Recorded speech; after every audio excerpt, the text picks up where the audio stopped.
السلام عليكم. بسم الله الرحمن الرحيم والصلاة والسلام على نبينا.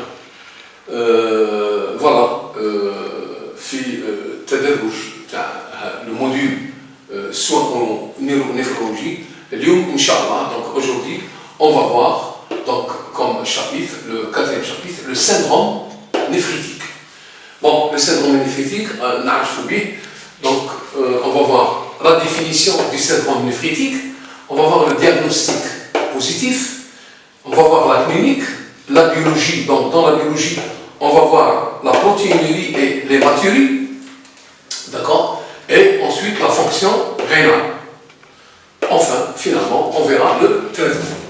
Bien, alors, le syndrome néphritique, appelé communément SNA, ça veut dire syndrome néphrotique aigu, est une maladie des reins. Elle est causée par ce qu'on appelle l'inflammation des glomérules, entraînant à la fois au passage, donc entraînant un passage des protéines et des globules, généralement des globules rouges, qu'on appelle des hématies.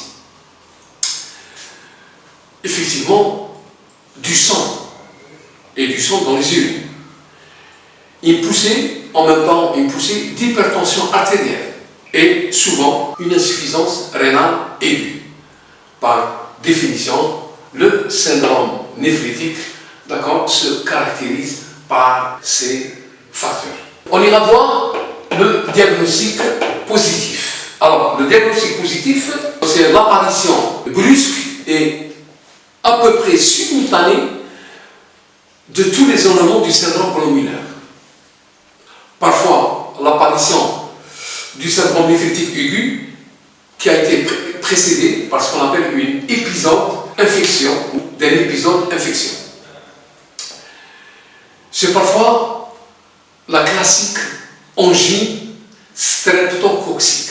Donc c'est parfois cette classique. La clinique. Donc la clinique va nous révéler tout simplement l'apparition des signes brusques tels que quoi? Tels que l'oligurie, donc oligurie, urine concentrée, et souvent hématurie. On appelle ça un bouillon sale. D'accord?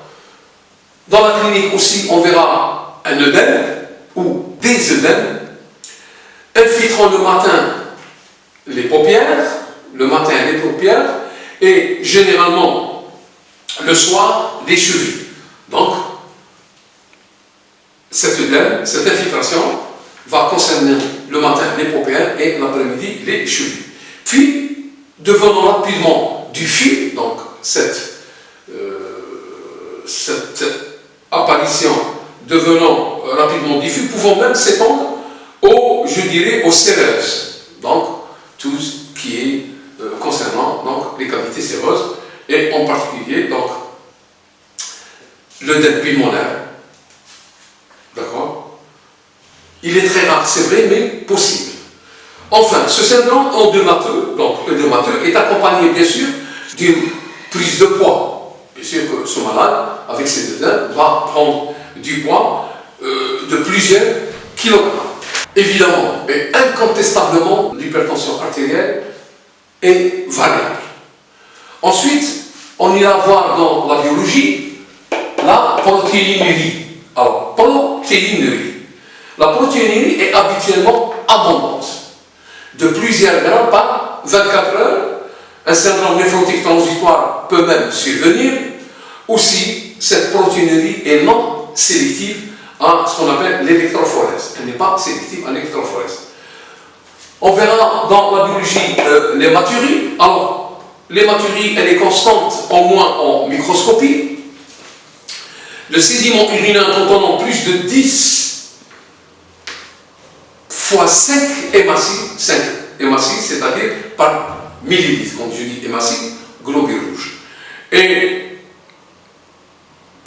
je dirais par millilitre, si un compte, bien évidemment, un compte d'Addis est réalisé. Si on fait un compte d'Addis, donc on verra que cette hématurie, elle est 10 fois, fois 5 par millilitre. La fonction rénale, elle est tout simplement, parfois je dirais normale. La fonction rénale est parfois normal, souvent modérément altéré, la créatinine plasmatique étant de l'ordre de 100 à 150 nanos, je dirais, mol par litre. D'accord? Par molécule, quand on dit mol, c'est molécule par litre. Et dans le cas plus rare, il existe ce qu'on appelle un ou une véritable insuffisance rénale. Et bien, le traitement généralement, il est symptomatique. Donc voilà tout pour le syndrome néphrotique.